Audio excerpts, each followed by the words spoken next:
Good evening, everyone. Welcome to 41st Leadership Levers lecture by, I think, somebody I'm sure all of us would love to be emulating. And he's none other than NK Chaudhary, sir. And he's called as Gandhi of corporate industry, and also Professor Jagdish Sheth from Emory University, has described him as the father of modern social entrepreneurship or social enterprises. And he's had an amazing career, very, very inspiring career. I would say the profession or a career, whatever you call it. And he started as a carpet manufacturer between May 1978 and April 1999. For 21 years, he was manufacturing a carpet under Bharti Enterprises. And in May 99, he started this beautiful company called Jaipur Rugs. And since then, it has been a roller coaster ride kind of thing with several records. Most important thing is, he just started with two looms and six artisans. And right now, it is exporting to 60 different countries with 40,000, providing employment to 40,000 sustainable livelihood, I would say, to 40,000 artisans across five different states, six different states, in fact. And most importantly, 80% of this 40,000 artisans happen to be women.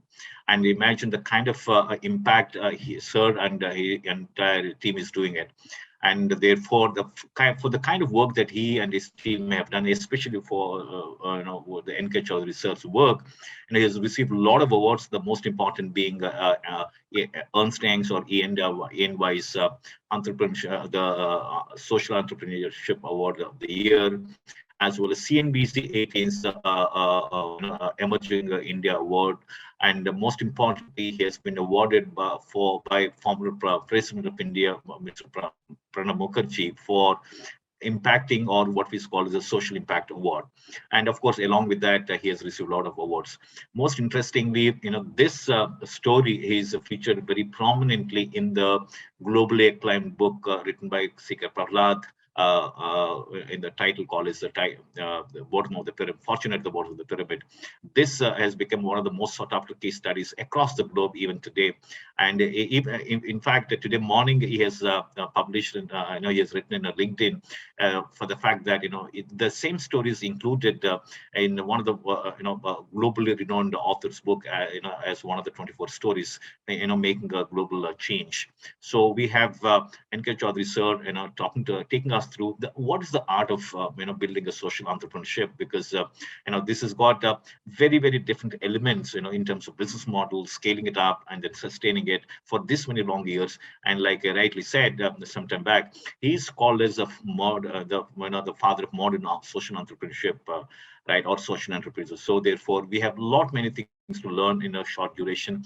And before sir begins, I request my colleague to play a short video which actually captures the entire story of this wonderful company called Jaipur Rugs. Over to you, Tanishram, please.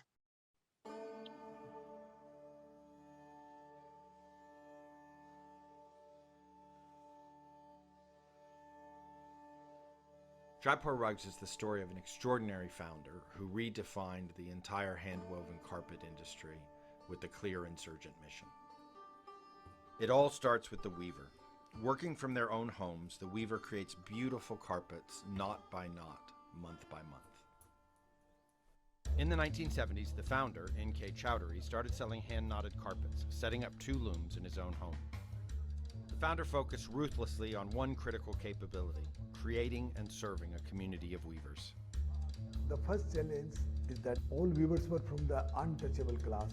So all my family members, they try to stop me, but I can't see the difference, how they may be untouchable. This differentiated Chaudhary from his competitors, usually independent and unreliable contractors, treating weavers more like a commodity. सिर्फ carpet बढ़िया बनवाना ही था उनके दिमाग में, लेकिन लोगों से कैसे काम कराए, लोगों की जिंदगी में कैसे बदलाव ले, वो बिल्कुल नहीं दिया. Over the next 30 years, the company grew from 2 to 7,000 looms spread across 700 locations.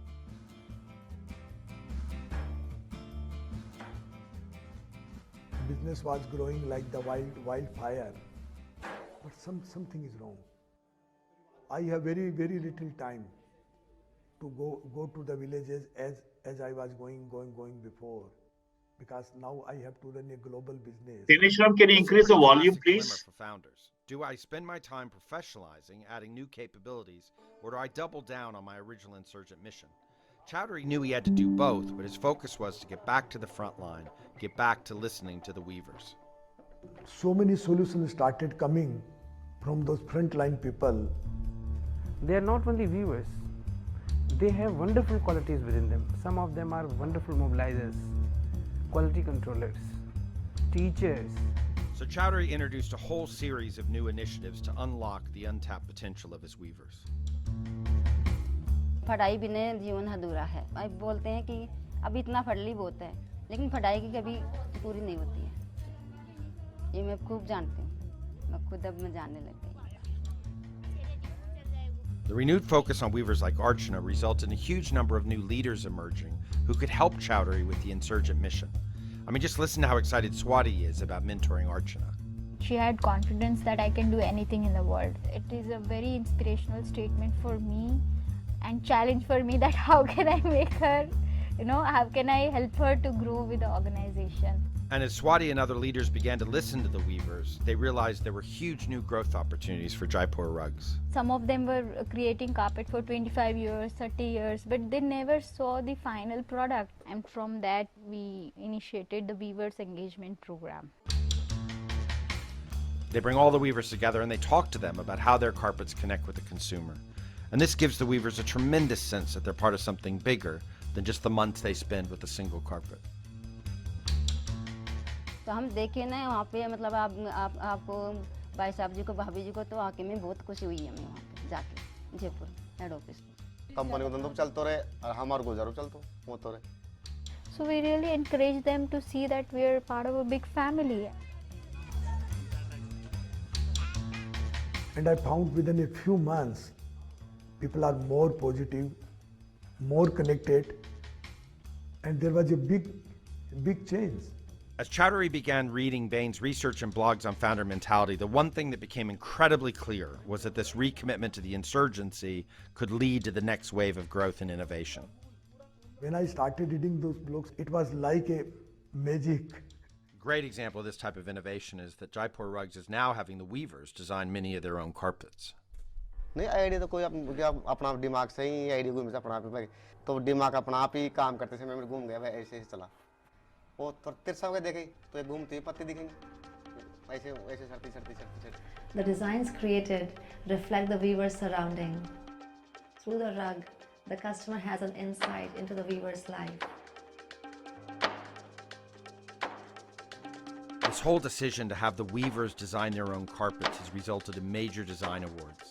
Let's just look at the story behind the Differences carpet. The Anta rug, which means differences, was designed by 3 artisans and they were not exactly getting along with each other. So the pattern you see on the bottom of the rug is not very aligned. As they became more friendly, the pattern on top of the rug is much more harmonious. The success of these weaver-designed carpets has led to an explosion of creativity and innovation. In fact, designers from the West are now coming to Rajasthan to get inspired directly by these weavers.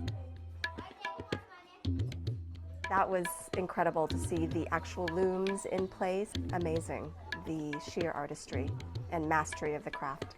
The knotting process is astounding, but it also freed me into thinking anything is possible with making these rugs. How we can translate our art pieces and our ideas into a rug that's loomed knot by knot. It's going to be art that you can walk on. Jaipur Rugs makes the customer experience exceptional. When you buy the Weaver's collection, you get an incredible amount of information about where the rugs came from, about the yarn spinners, and the weavers who made it. In a recent initiative, yarn spinners and weavers have created postcards to be included in these information packs. And now consumers are starting to write postcards back. In business circles, we talk an awful lot about consumer dialogue. Jaipur Rugs is a great case study of a real circle of communication between weaver and consumer and back to weaver. As Chaudhary talks about his insurgent mission, he often says, "We don't sell carpets, we sell a family's blessing." and this was all about his dream to connect the weavers directly to the customer. This is probably best symbolized by a loom that sits in their head office. Every yarn spinner, every weaver, every customer who comes there stitches a little bit on the loom. And the final carpet, which will take years to make, will be a symbol of how the artisans and the customers are linked and woven together. Jaipur Rugs is founder mentality in action. I mean, it's a pretty simple parable. Define your insurgency, focus on a few critical capabilities, connect your front line directly to your customers, and start a conversation, and then have faith that growth and innovation will follow.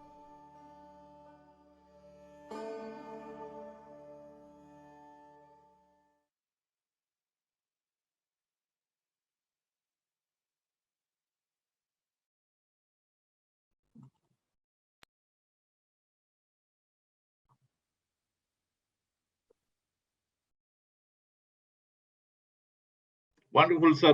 Over to you, sir, now. Thank you.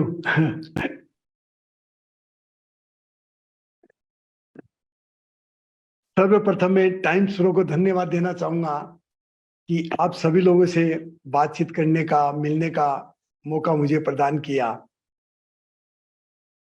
मैंने अपना graduation complete करने के बाद में एक नई university में admission लिया। उसका नाम था university of hard rocks of life, और उसके बाद ही मेरी रियल एजुकेशन की शुरुआत हुई। मैंने अपने कैरियर की शुरुआत आज के 44 साल पहले एक दुकान से की, जो मेरे पिताजी चूरू शहर में चलाते थे। ब्रांडेड शूज की दुकान थी, लेकिन मैंने देखा कि वहां ज्यादा आगे बढ़ने का स्कोप नहीं था। दुकान पे काम करते करते मुझे एक सरकारी बैंक में परमानेंट कैशियर की नौकरी मिल गई थी। मैंने नौकरी ज्वाइन नहीं की और बैंक को धन्यवाद का पत्र लिखा कि आपने इस लायक समझा। फिर मैंने सोचना शुरू किया कि हु एम आई, मैं कौन हूं, मेरा पैशन क्या है, मेरी नेचुरल एबिलिटी कैपेबिलिटी क्या है। क्योंकि मैं अपने पैशन को ही अपना बिजनेस बनाना चाह रहा था, और थोड़ी रिसर्च करने पे पता चला कि उस वक्त इंडिया से हैंड नोटेड कारपेट की एक्सपोर्ट में बहुत गहरी मांग थी। तो यह सोचकर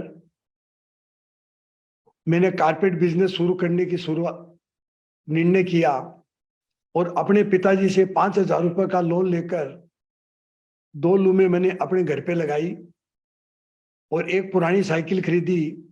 उस पुरानी साइकिल से मैं वीवरों के घर आया जाया करता था। जब 2 लूम की मैंने शुरुआत की तो मैंने देखा कि इसमें काम करने वाले ज्यादातर आदमी थे जो समय से काम नहीं करते थे, डिसिप्लिन नहीं था, क्वालिटी सही नहीं बनाते थे।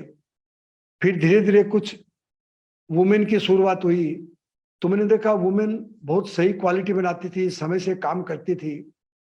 तो मुझे बहुत जल्दी समझ में आ गया कि अब आगे मुझे वुमेन के साथ ही काम करना चाहिए। तब से लेकर हम लोग मोस्टली वुमेन वीवर के साथ ही काम करते हैं। ये 2 लूम शुरू करने के बाद में जो सबसे पहला चैलेंज आया, that was from my own family members. परिवार के सारे लोग बोले कि ये तो अछूत जाति के लोग हैं, ये तो अनटचेबल है, हम इनको घर पे नहीं आने देंगे। मोहल्ले वाले बोले मोहल्ले में नहीं आने देंगे। और जब किसी पार्टी या फंक्शन में चूरू शहर में मैं जाता था तो लोग हाथ मिलाने से इनकार कर दिया करते थे कि आप तो अछूत लोगों के साथ काम करते हो। उस वक्त मुझे समझ में आया कि एक आदमी की पहचान जाति से कैसी हो सकती है। एक आदमी की पहचान तो उसके शुद्ध कर्मों से होनी चाहिए। और मैंने ये भी देखा कि जिस परिवार का मैं हिस्सा हूं, जिस समाज का मैं हिस्सा हूं, उसमें हिपोक्रेसी कितनी है। आदमी घर में कुछ और है, मंदिर में कुछ और है, ऑफिस में कुछ और है, अकेला होता है तो और ही कुछ होता है। लेकिन इतने विरोध के बावजूद मेरा जो प्रेम था वीवर और वीविंग के प्रति लगातार बढ़ता जा रहा था। मैं अपने दोपहर का खाना भी उन वीवरों के साथ ही खाता था, और पूरे दिन लूम पे बैठ के मैं वीविंग को अच्छी तरह ऑब्जर्व किया करता था। मैंने कुल मिला के 9 साल तक I worked as a contractor manufacturer. Jaipur में एक एक्सपोर्टर थे, उनका मैं जॉब वर्क करता था और कारपेट बना के उनको दिया करता था। 9 साल जॉब वर्क करने के बाद में फिर मैंने अपना खुद एक्सपोर्ट करने की सोची और मैं जयपुर आया और अपने भाई के साथ मिलके मैंने एक्सपोर्ट कंपनी की शुरुआत की। जब एक्सपोर्ट कंपनी की शुरुआत की तो उस वक्त भी इंडियन कारपेट की एक्सपोर्ट में इतनी मांग थी कि हम लोग उस मांग को सेटिस्फाई नहीं कर पा रहे थे। तो उस डिमांड को सेटिस्फाई करने के लिए मुझे और वीवरों की जरूरत थी। तो मैं और वीवर देख खोजने के लिए गुजरात गया, क्योंकि गुजरात सरकार ये कोशिश कर रही थी कि वहां का एक जो ट्राइबल बेल्ट है उसमें लोगों को रोजगार मिले। तो जब मैं जानकारी करने के लिए उस बेल्ट में गया तो वहां के लोकल लोगों ने मेरे को बोला कि देखिए जो आदिवासी लोग हैं they are not very welcoming for the outsider, ये बाहर के आदमी को पसंद नहीं करते, इसलिए आपको और आपके बिजनेस को डैमेज कर सकते हैं।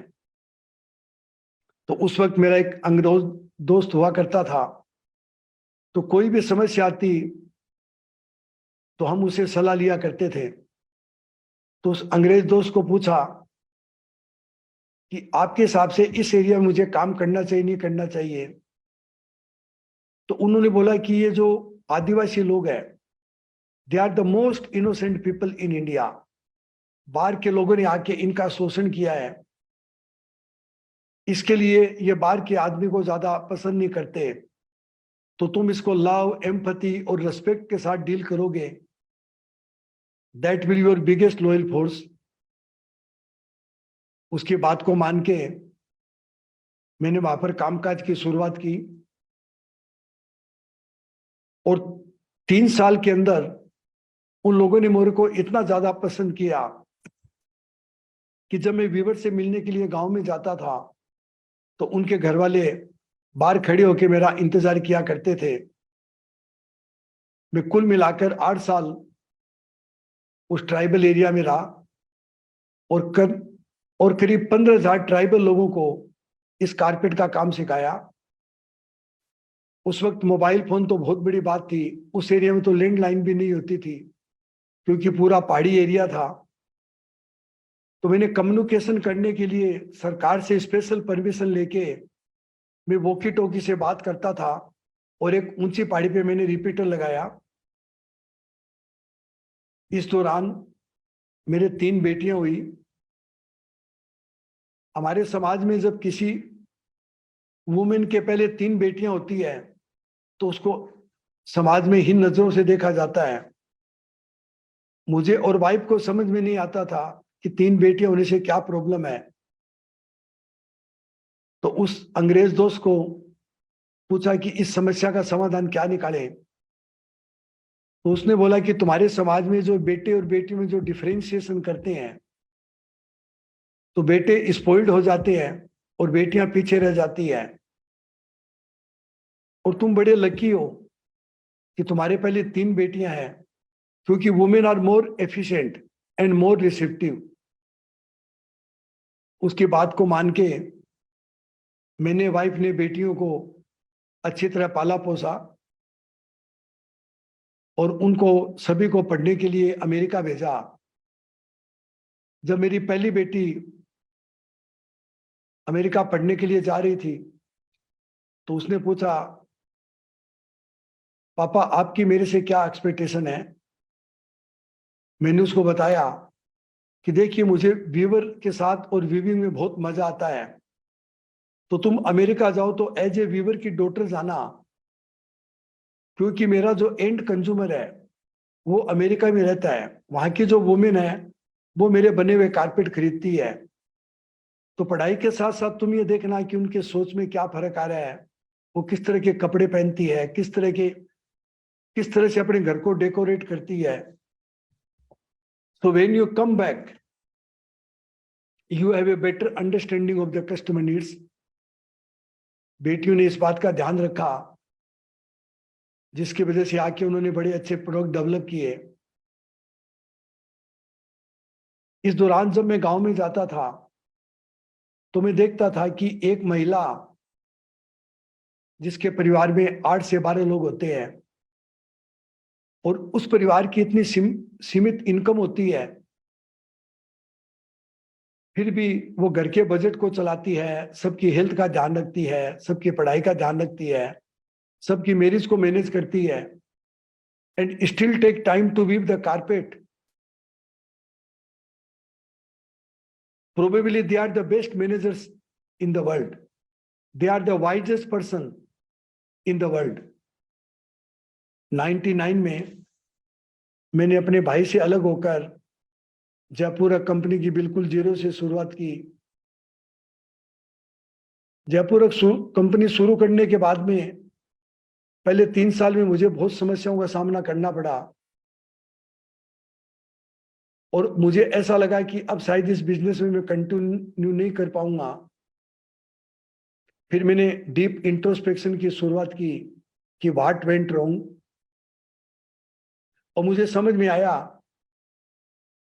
कि मेरी जो पास्ट सक्सेस थी, क्योंकि अभी तक मैंने गांव में रह के कारपेट बनाया था और कारपेट बनाने में मेरा बहुत अच्छा नाम हो चुका था, तो जब मैंने अपना खुद का एक्सपोर्ट बिजनेस शुरू किया तो I have the false feeling of goodness and good is the enemy of best. और इंटरनेट पे सर्च किया तो पता चला ये एक मानसिक बीमारी होती है जिसका नाम है यूफोरिया। तो मुझे इस फेलियर का दूसरा कारण समझ में आया कि मैं माइक्रो मैनेज बहुत करता था। आई वॉज एवरीवेयर, कोई भी डिसीजन था, कोई भी काम होता मैं उसके बीच में आ जाया करता था। तो मैं I was like a ice cube, मैं एक बर्फ का गोला बन चुका था। तो मुझे आगे सीखने के लिए अपने आप को पिघलाना पड़ेगा, पानी का शेप लेना पड़ेगा। तो जिस बर्तन में डाल दो जो पानी शेप ले लेता है, उस तरह मुझे अपने आप को पिघलाना पड़ेगा। और मुझे यह भी समझ में आया कि अभी तक मैंने गांव में काम किया था और अब मुझे एक ग्लोबल बिजनेस चलाना है। तो ग्लोबल बिजनेस चलाने के लिए मुझे नई स्किल सीखनी पड़ेगी, मार्केटिंग, ब्रांडिंग, HR, फाइनेंस, मुझे ये सारी स्किल सीखनी पड़ेगी। इसके अलावा मेरी जो लीडरशिप स्टाइल थी, जो गांव में लीडरशिप स्टाइल थी, उस लीडरशिप स्टाइल को बदलना पड़ेगा, प्रिसेप्शन को बदलना पड़ेगा। तो उसके बाद मेरी एक सीखने की जर्नी शुरू हुई, जो आज भी मेरी जर्नी सीखने की काफी अच्छी चल रही है। इस दौरान मेरे जो 5 बच्चे अमेरिका में पढ़ रहे थे, एक एक बच्चा इंडिया वापस आने लगा और उन्होंने मेरे साथ बिजनेस ज्वाइन करना शुरू कर दिया। तो जब सेकंड जनरेशन बिजनेस ज्वाइन करती है तो उनके पास एक अलग तरह का एक्सपोजर होता है जो फाउंडर के पास नहीं होता। तो बिजनेस में बड़ी अच्छी ग्रोथ आती है। तो मेरा जयपुर रग भी started growing like the wild fire. तो उस ग्रोथ को मैनेज करने के लिए मैंने पढ़े लिखे, एक्सपीरियंस और फ्रेशर लोगों को रखा, but everybody put me upside down. तो मुझे समझ में आया कि knowledge without practice develop ego, practitioners sometimes have the skills without having the knowledge. One can get lost in knowledge without knowing anything about the reality. उस वक्त हमने एक नई इनिशिएटिव की शुरुआत की, उसको नाम दिया the higher school of unlearning. हमारे जितने भी प्रोफेशनल थे उनको हमने बताया कि हमारी जितनी भी प्रोसेसेस है उस पर काम करने वाले भले ही बिना पढ़े लिखे या कम पढ़े लिखे लोग हैं, लेकिन they understand the business, they understand the process. तो आप इनसे सीखिए। और मैंने भी जिम्मेदारी उठाई कि मैं उनको कोच करूं। उस वक्त हमने एक मैनेजमेंट फिलोसफी बनाई,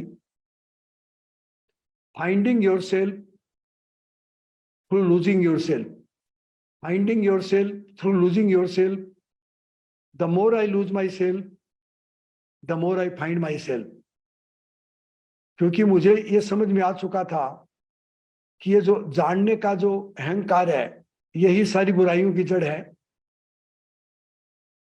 2004 में मैं एक मैनेजमेंट की किताब पढ़ रहा था, उसमें लिखा था कि business problem is the peoples problem. और मैं हर साल 4 से 5 हजार नए व्यूवर्स को शामिल करता जा रहा था, हेड ऑफिस में भी स्टाफ बढ़ता जा रहा था। तो मैंने सोचा कल ये समस्या मेरे को भी आने वाली है, तो इससे पहले ये समस्या आए उसका समाधान कर लेना जरूरी है। तो ये सोच के मैंने जयपुर रग फाउंडेशन बनाया। जयपुर रग फाउंडेशन बनाने का ये मतलब था कि जो व्यूवर थे ग्रास रूट पे, उनके माइंडसेट को कैसे चेंज करूं मैं, उनकी लीडरशिप को कैसे डेवलप करूं और उनकी स्किल्स को ऐसे अपग्रेड करूं। तो जयपुर रग फाउंडेशन ने बड़े अच्छे प्रोग्राम बनाए, सोशल डेवलपमेंट के, स्किल डेवलपमेंट के, उनकी लीडरशिप डेवलपमेंट के। उससे उनका माइंडसेट चेंज हुआ। और जितने भी जो व्यूवर थे, तो कस्टमर की जो चेंजिंग नीड्स थी उस हिसाब से वो रिसेप्टिव हो गए और उनकी इनकम और डिग्निटी मेनी टाइम्स बढ़ गई। 2008 में एक दिन मैं अपने ऑफिस में बैठा था, मेरे पास फोन आया। उन्होंने बोला आई एम सीके प्रहलाद। आप सभी जानते होंगे कि उस वक्त C K Prahlad number 1 global management guru थे। मैंने सोचा इतना बड़ा आदमी मेरे को फोन कर रहा है, शायद रॉन्ग नंबर डायल किया होगा। फिर उन्होंने बोला mister Chaudhary do you know me? तो मैंने उनको बताया आपको कौन नहीं जानता।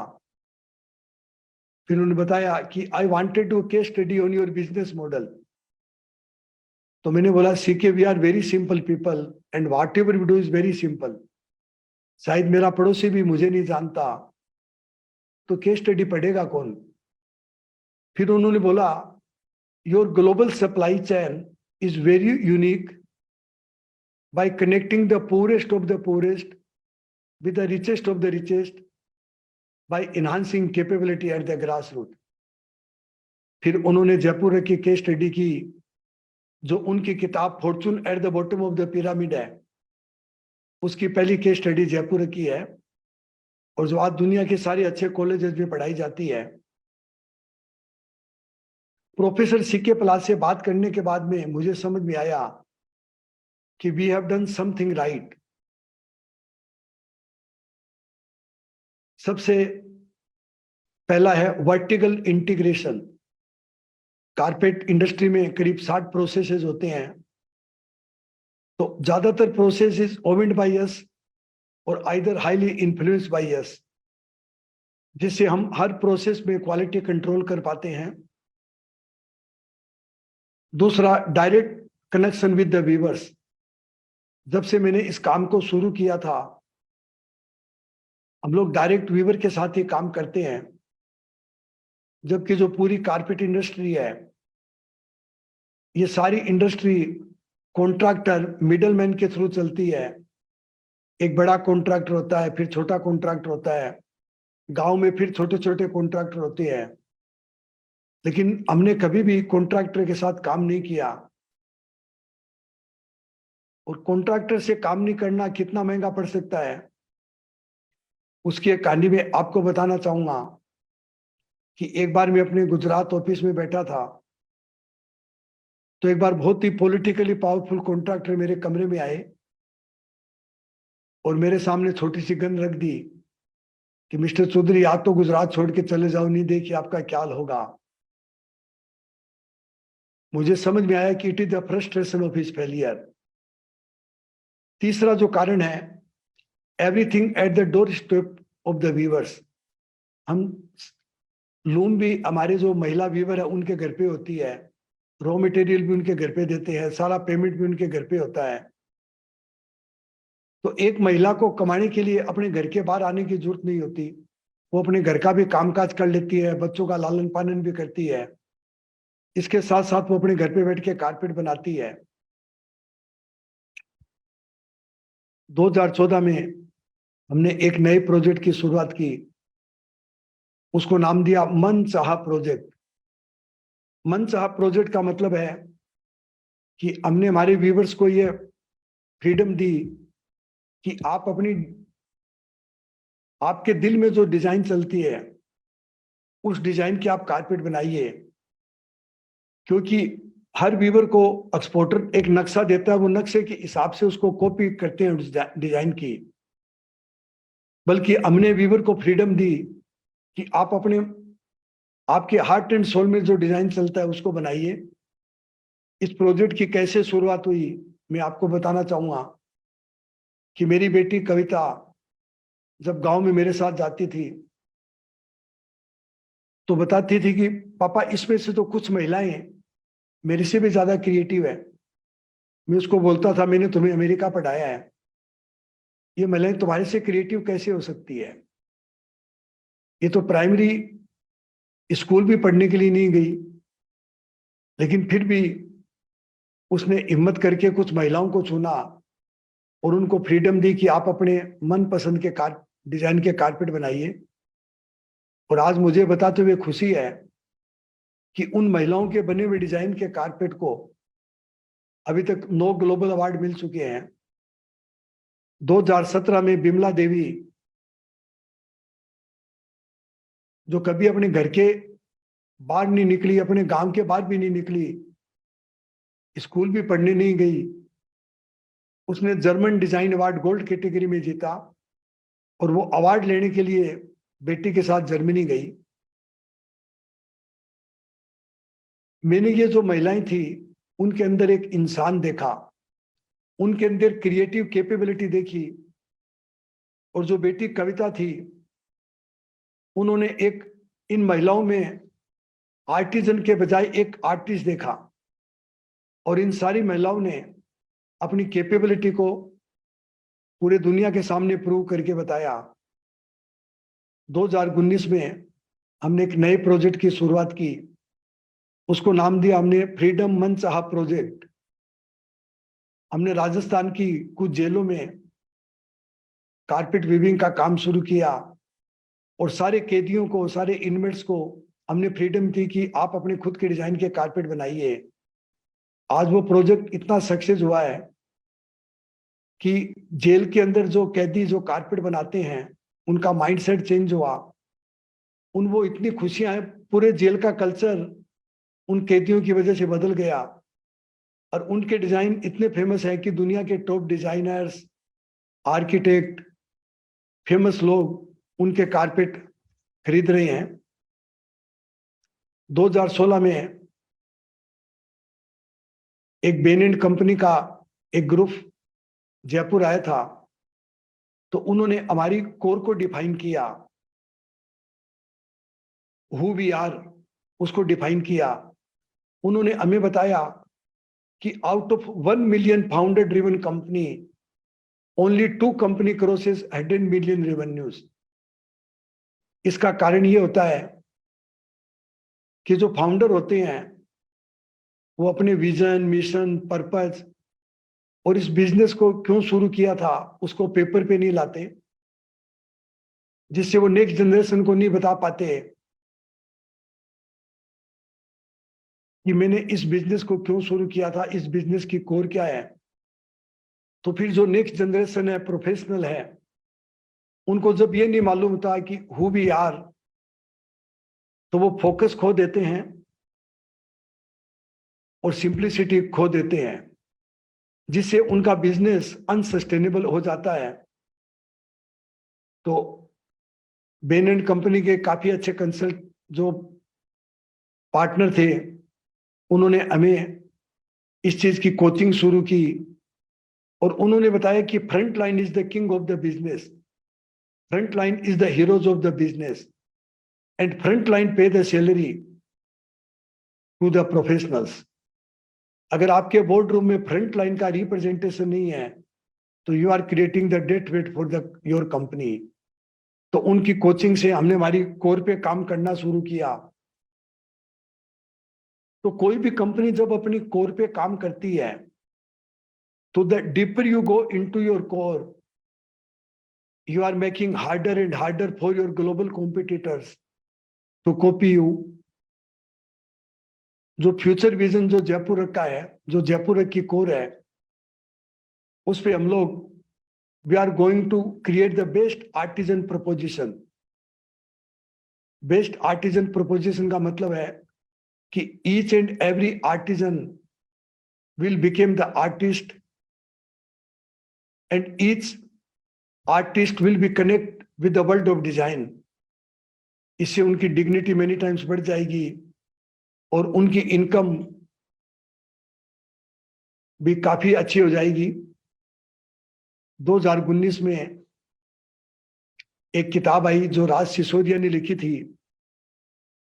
राज सिसोदिया जिन्होंने यूएस में कॉन्शियस कैपिटलिज्म की शुरुआत की,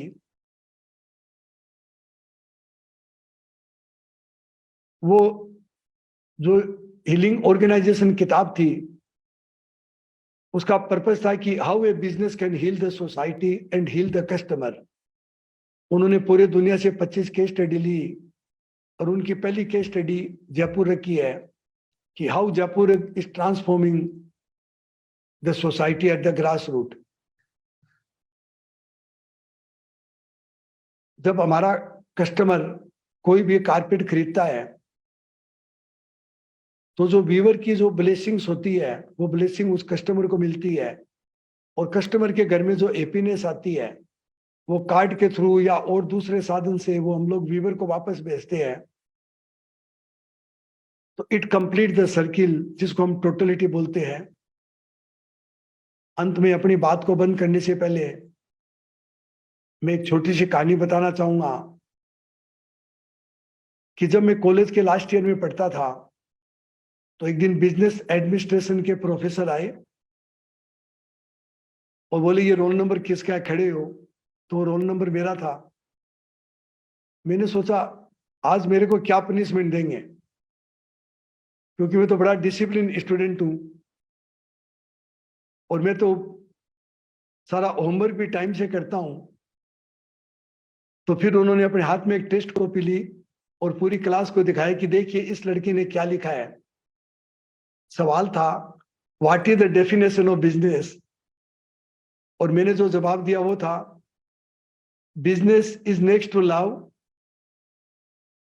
it is the creator and preserver of civilization. तो प्रोफेसर बोले ये लड़का एक दिन यूनिक बिजनेसमैन बनेगा. Thank you. You truly became a great, unique businessman, sir. Absolutely amazing, sir, and very inspiring. Like all the people saying, absolutely inspiring. And thank you so much for your time, especially on a Saturday. And we have some questions, I think, starting with the way.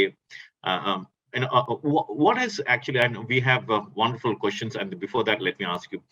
What was your original, I think maybe even before that, I'll just come back to what you said something back, because in business schools, they teach something about core competence. In fact, C.K. Prahlad himself is the propounder of this beautiful concept called as core competencies.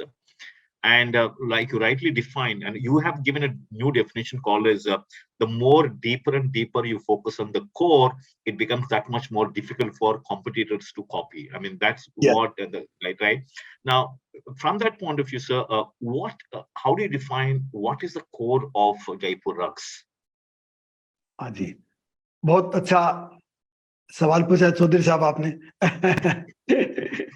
देखिए ये core भी हमारी Ben and company ने define की. जयपुर की core है कि जो ग्रास रूट पे जो आर्टिजन है उसकी जो क्रिएटिव कैपेबिलिटीज है उसको ग्लोबल मार्केट से जोड़ना. Very nice, very nice. And उन्होंने ये भी उसमें बताया कि if you don't know who are you, if you don't know why you exist, there is no point having the business at all. Absolutely, absolutely. तो उन्होंने बताया कि जयपुर रग ना मतलब एक कंपनी है, प्रॉफिट के लिए है, but that is with the purpose, and the purpose is the earning the profit through the kindness by empowering all the artisans working with them. ये कोर है जयपुर की. Amazing, sir. I think, thanks to, I think, I'm sure even before Bain and Company must have advised you. I think this was your core, right? And I think the second one question I have for you before I take other questions, sir, is that now when you are looking at all this wonderful women who have become, who have been originally artisans, eventually they became artists, thanks to your interventions, maybe definitely your lot of contribution from your illustrious daughters as well. Now, have you ever thought that at some point of time, or did you experience, or do you foresee where some of these people or some of these artisans that you have trained eventually might become competitor to you, sir? अरे ये बड़ा अच्छा सवाल है। देखिए, जब से मैंने शुरू किया था तो सभी लोग बोले कि अगर आर्टिजन को आप, अच्छा एक मैं आपको बताऊं कि जयपुर का मेन पर्पस ये भी है कि connecting the artisan with the global end consumer. तो सभी लोग बोलते थे ये लोग अपना खुद का धंधा कर लेंगे, या इनके फोन नंबर नाम लोगों को पता चल जाएगा तो आपके कॉम्पिटिटर इनको लेके चले जाएंगे। एग्जैक्टली। लेकिन देखिए कि अभी जो बिजनेस है ना, it is moving toward the को creation. Exactly. Again, Prahlad has written a book on that. क्योंकि देखिए मतलब जो अभी तक जो कारपेट इंडस्ट्री थी उसमें एक्सपोर्टर अलग था, इंपोर्टर अलग था, काम करने वाले कारीगर अलग थे, डिजाइनर अलग था, इंटीरियर डिजाइनर अलग था। तो सारे टुकड़ों में एवरीबॉडी वाज वर्किंग, सारे टुकड़ों में काम कर रहे थे। जो ही हमने इनको जोड़ा तो इतने अच्छे प्रोडक्ट बने, इमोशनली सारे लोग कनेक्ट हुए, और उसी की वजह से जो आर्टिजन 2.5-3 हजार रुपये महीना कमाते थे, एक ऐसा कल्चर बन गया कि हमारे कितने मतलब 40-50% आर्टिजन ना 12,000 रुपये से ज्यादा महीना कमाने लग गए। मतलब तो अगर वो खुद का बिजनेस भी करेंगे ना तो वो इतना पैसा कभी नहीं कमा पाएंगे जितना वो जो को क्रिएशन में कमा रहे हैं। Absolutely, sir. I think because now that it is bigger, it has become a very great world-class example, and therefore definitely people might like to definitely copy your model. And again, like you rightly said, how much of it can be copied, no one knows. Like people say many times that it is you can copy the hardware, but you cannot copy the software. I think your core is a software that cannot be copied. That's what right. Some questions from our wonderful participants, sir, with your permission. There's a question from Mr. Amol Nigam, and his question is: what is your directive for people who are in midlife or middle management, managing their needs and certain desires within a limit, to come out as an entrepreneur and come out as an entrepreneur? What should they start as a practice or a change in thought process for that? Thank you, Amol. मैं इस सवाल को एक बार अच्छी तरह पढ़ लेता हूं। Yes, sir.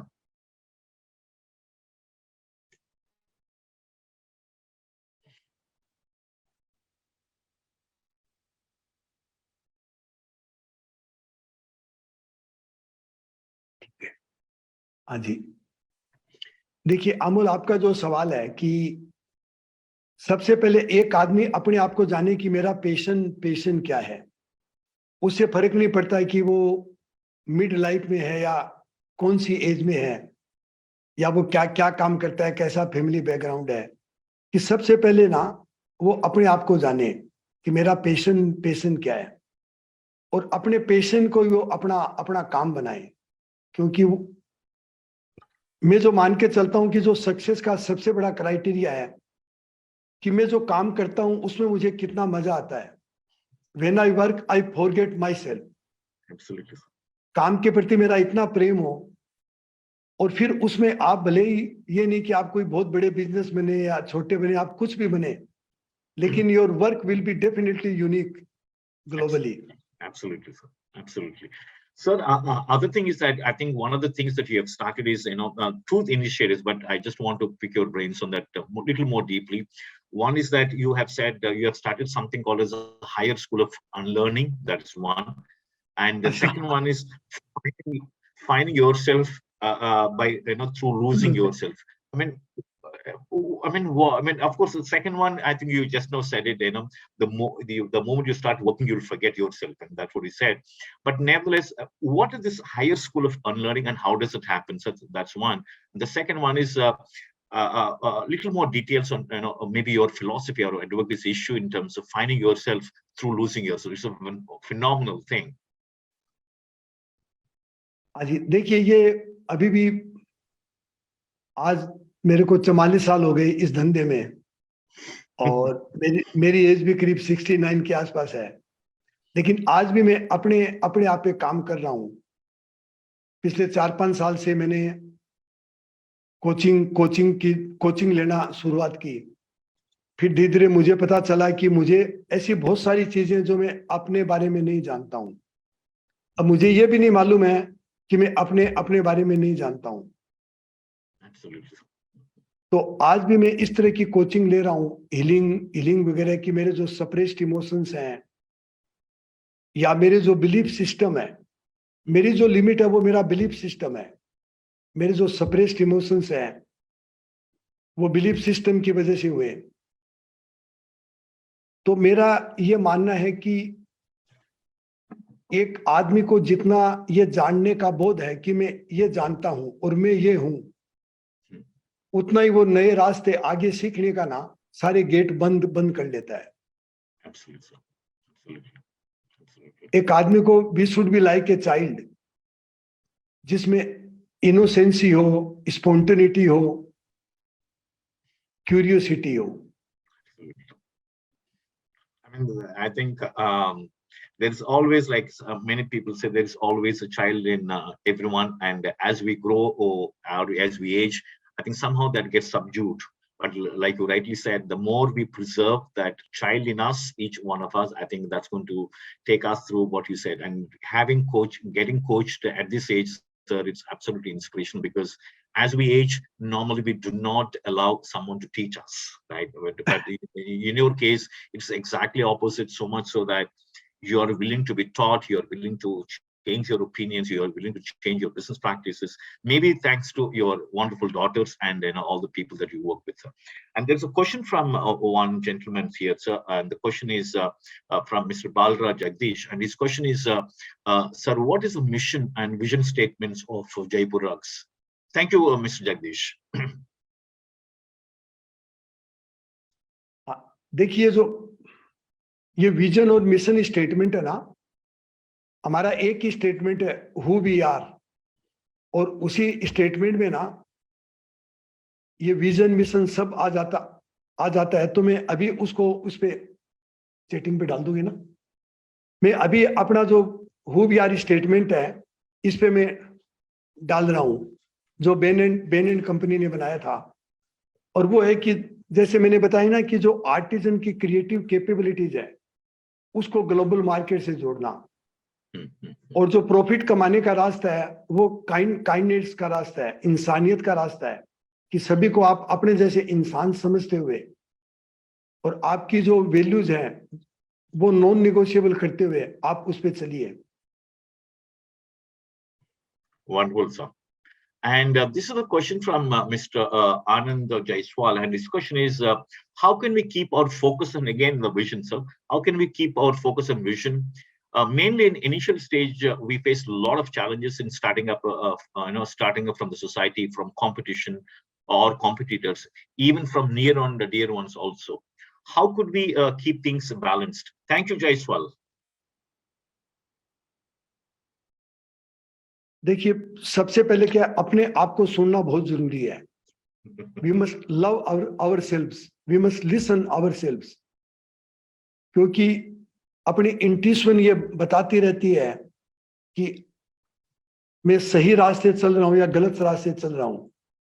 लेकिन ज्यादातर अपनी गलती क्या करते हैं कि अपने को खुद को कम सुनते हैं, और बाहर का कोई भी आदमी बोलेगा, पेरेंट्स बोलेंगे, कोई भी जानने वाला आदमी बोलेगा, दोस्त बोलेंगे कि तुम्हें ऐसा नहीं करना चाहिए, तो अपने डिस्टर्ब हो जाएंगे। तो मेरा सुझाव ये है कि listen yourself, trust yourself and trust your intuitions. Very simple but very hard to follow. And Here is a maybe looks very simple, but again, I think it's a very profound question, sir. It's a question from Mr. Amit Sikhari, and his question is, sir, please suggest route map to our generation in all perspectives.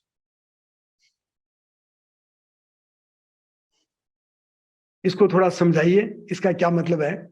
I think he wants us to have a guidance as to how this generation. When I'm talking about this generation, definitely millennials or Gen Zers, right? Of course, baby boomers also, including some of them.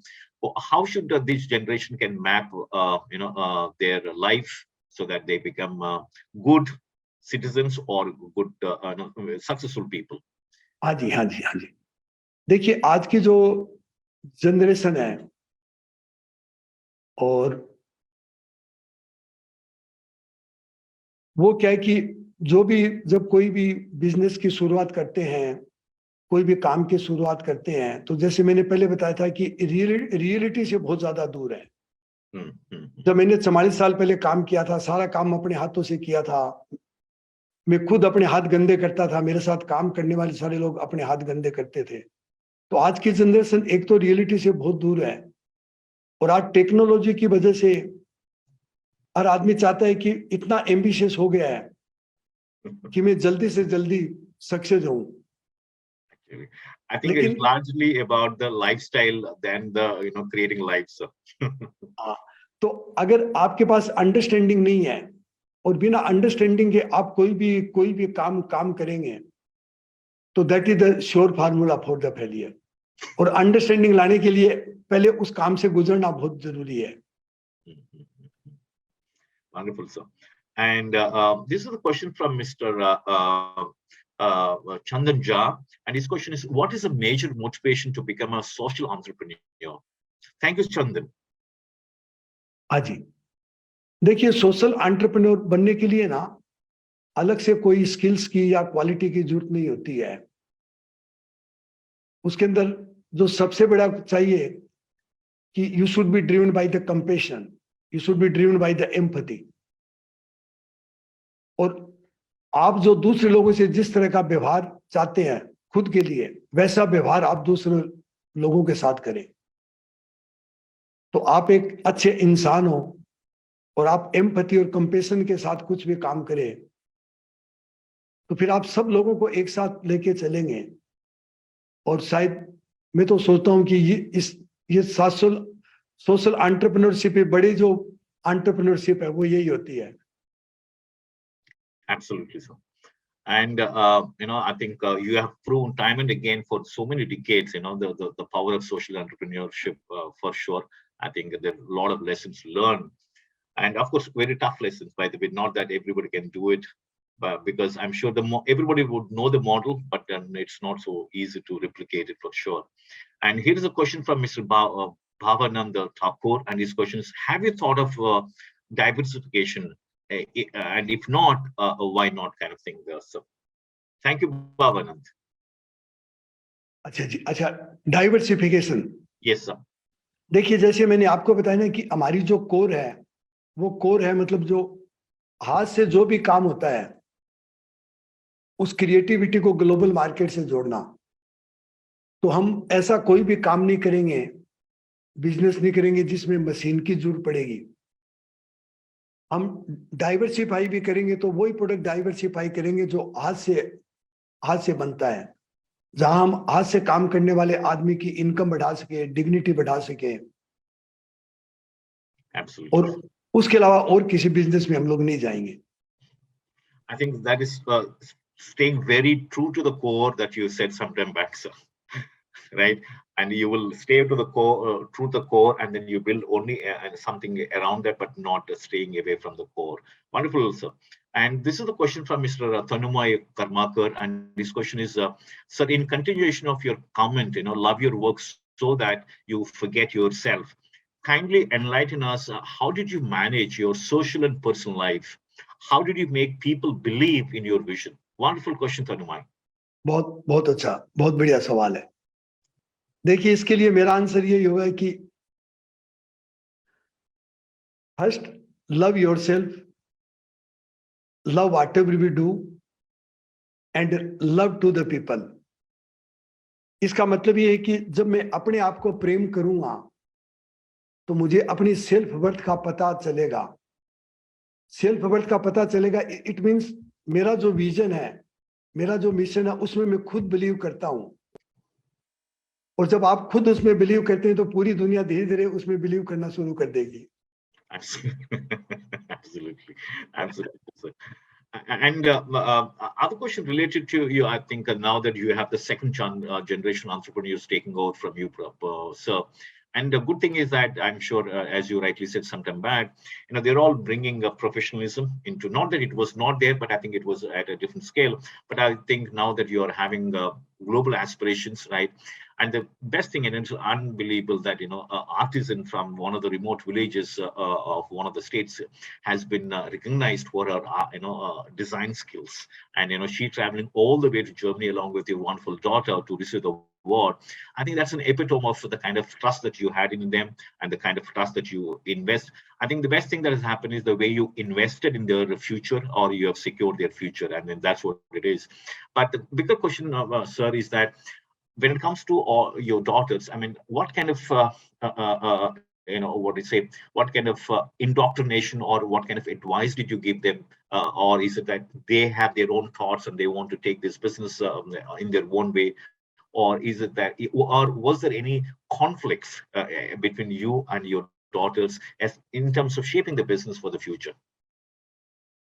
देखिए, जैसे क्या 500 बच्चे मेरे साथ business में हैं। तीन बच्चे यूएस की जो अटलांटा में कंपनी उसको चलाते हैं, और 2 बच्चे मेरे साथ हैं। तो देखिए, फैमिली बिजनेस की जो सबसे बड़ा जो सबसे अच्छा पॉइंट है वो कि उनमें लॉयल्टी होती है, कमिटमेंट होता है। Absolutely, sir. तो फैमिली बिजनेस का मुकाबला कोई नहीं कर सकता। और जो सबसे बड़ा ये है कि फैमिली होने के नाते उनमें इमोशंस होते हैं। तो वो emotion management, family and business, वो चारों एक साथ जुड़ जाता है। Absolutely. और जितनी इमोशंस आती जाएगी उतना ही वो बिजनेस डिफिकल्ट होता जाएगा। Absolutely. तो हमें भी ये प्रॉब्लम की शुरुआत हुई थी 8-10 साल पहले। फिर हमने हमारा फैमिली कॉन्स्टिट्यूशन बनाया, फैमिली काउंसिल बनाई, और प्रोफेशनल्स की सहायता ली, जिससे क्या है कि सब लोग, मतलब difference of opinion is the beauty. Exactly. लेकिन कोई भी जो कॉन्फ्लिक्ट है उसको कैसे मैनेज करना है, उस पे हमने फॉर्मल ढंग से काफी कुछ। Now, all the things that are run by this family constitution, sir, right now, all the business decisions or the way operations are managed, everything is done as per the family constitution. Is it right, sir? हाँ, नहीं, अभी उसमें थोड़ी अभी कमी है। अभी हम उसको थोड़ा स्ट्रॉन्ग बना रहे हैं, मतलब। I think I'm sure they will do it with your guidance, sir. This is a question from Mr. Balaji Nayaka, and his question is, what are the best CSR initiatives by Jaipur Rugs, and how will you support the weavers' family and children to explore in life? I'm sure Balaji, sir has already told you many, but maybe let's hear from him. Maybe something is more there. Yes, sir. देखिए, जो हम लोग क्या CSR activity को अलग से नहीं मान के चलते। जो जयपुर का बिजनेस मॉडल है, उसको वो बिजनेस मॉडल के अंदर ही सारा CSR है। अभी मैं मंगलवार को जो CSR समिट दिल्ली में हो रही है, इंडिया की सबसे बड़ी समिट होती है, उसमें इसी चीज पे बोलने के लिए बुलाया मेरे को। तो हम लोग क्या है कि जो वीवर की जो डिग्निटी है, मतलब आज के जब मैंने 44 साल पहले शुरू किया था तो कारपेट इंडस्ट्री सबसे बदनाम थी, और आज दुनिया में हाईएस्ट रेस्पेक्टेड कारपेट इंडस्ट्री है। इससे वीवर की डिग्निटी बढ़ी, इनकम बढ़ी, उनका माइंडसेट चेंज हुआ। इसके अलावा हम लोग जो जयपुर फाउंडेशन के माध्यम से एक तो उनकी स्किल डेवलपमेंट करते हैं, और जो पुराने वीवर उनकी स्किल को इन्हांसमेंट करते हैं, और सोशल डेवलपमेंट करते हैं। सरकार की जितनी भी जो स्कीम्स वगैरह है, उनका फायदा हमारे पूरे वीवर को दिलवाते हैं। इसके अलावा जो हेल्थ कैंप है, एजुकेशन प्रोग्राम है, इस तरह की काफी चीजें करते हैं। लेकिन हम CSR और इसको बिल्कुल अलग से नहीं मान के चलते। I think that's the foundation of your entire business, sir. I think we have the last question for today evening. So we're sorry we have taken a little more time, but let's have the last question. And this is the question from Mr. Dilip Kumar Mishra. And his question is, how did you manage both professional and personal life while working with a complete core team or at the bottom level? Thank you, Mr. Dilip. देखिए, मेरा ये मानना है दिलीप की business is extension counter of your private life. Yes. मैंने तो अपने जीवन में देखा है कि एक आदमी की दो लाइफ नहीं हो सकती, पर्सनल और प्रोफेशनल है ना, अलग से आप नहीं हो सकते. मैं जैसा घर पे होता हूँ वैसा मैं ऑफिस में होता हूँ. तो शुरू में मेरे को लोग बोलते थे और हमारे जो ग्लोबल कस्टमर बोलते थे, mister Chaudhary you are a very good human being but very bad businessman, कि तुम एकदम बच्चे की तरह बातें करते हो. So, with your permission, I'm sorry, I'm just taking the last question because it's a wonderful question, very interesting question, sir. And in fact, both your questions are all related to the same thing. So therefore, I thought I should, take both of the questions, but into one. And there is a question from Mr. Nikhil and Mr. Shamit Garg. And their question is, how did you manage this whole business during the COVID, sir? Because it's a very labor intensive, right? And it's a lot of physical activity there. It's because of the kind of work that you do. So how did you manage to hold on to these operations and hold on to their morale during pandemic, sir? देखिए, जब सबसे पहले lockdown हुआ तो हमारे जो काम करने वाले वीवर थे तो उनको हम लोग रॉ मटेरियल नहीं भिजवा पा रहे थे. फिर हमने सरकार से स्पेशल परमिशन ली कि ये सारे वीवर घर पे, इनको फिर इनकी कमाई रुक जाएगी. तो हमने उनको रॉ मटेरियल भेजना शुरू किया. तो उस वक्त क्या हुआ कि जितने भी जो वीवर थे तो गांव के अंदर शादियां कैंसिल हो गई, बच्चे जो स्कूल कॉलेज में पढ़ रहे थे वो घर पे आ गए, बाहर जो उनके हस्बैंड थे वो भी सब घरों पे आ गए. तो घरों पे मतलब उनको इतना टाइम मिला कि हमारा 30-40% प्रोडक्शन बढ़ गया. और हमारा जो बिजनेस मॉडल है 44 साल पहले था कि work from home and social distancing. तो करीब हमारा प्रोडक्शन 30-40% बढ़ गया. और फिर हमारे जो ग्लोबल कस्टमर थे वो भी घरों में बैठे थे, उनको कभी समय नहीं मिला अपने घर को ठीक करने का. तो वो अपने घर का पुराना फर्नीचर, पुराने कारपेट सब बाहर डालने लगे और नया खरीदने लगे. तो 40% सेल भी बढ़ गई. Wow. Thank you so much, sir.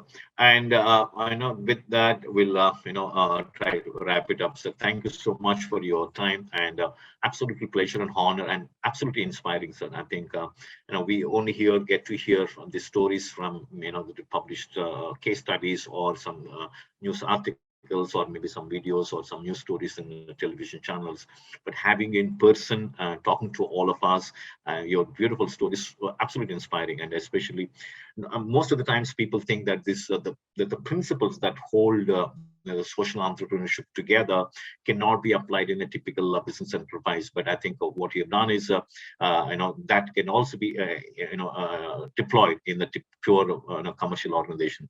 And the way you're professionalizing, with a company like Bain & Co. and your daughters, running this business, I'm sure it's going to be, looking forward to being a very global enterprise very soon, and which is already, but I think it will be at a different scale altogether. Thank you so much from all of us, and seeking your blessings for great lives for everybody who joined for today's session and everyone there. Thank you. Thank you so much, sir. Thank you so much.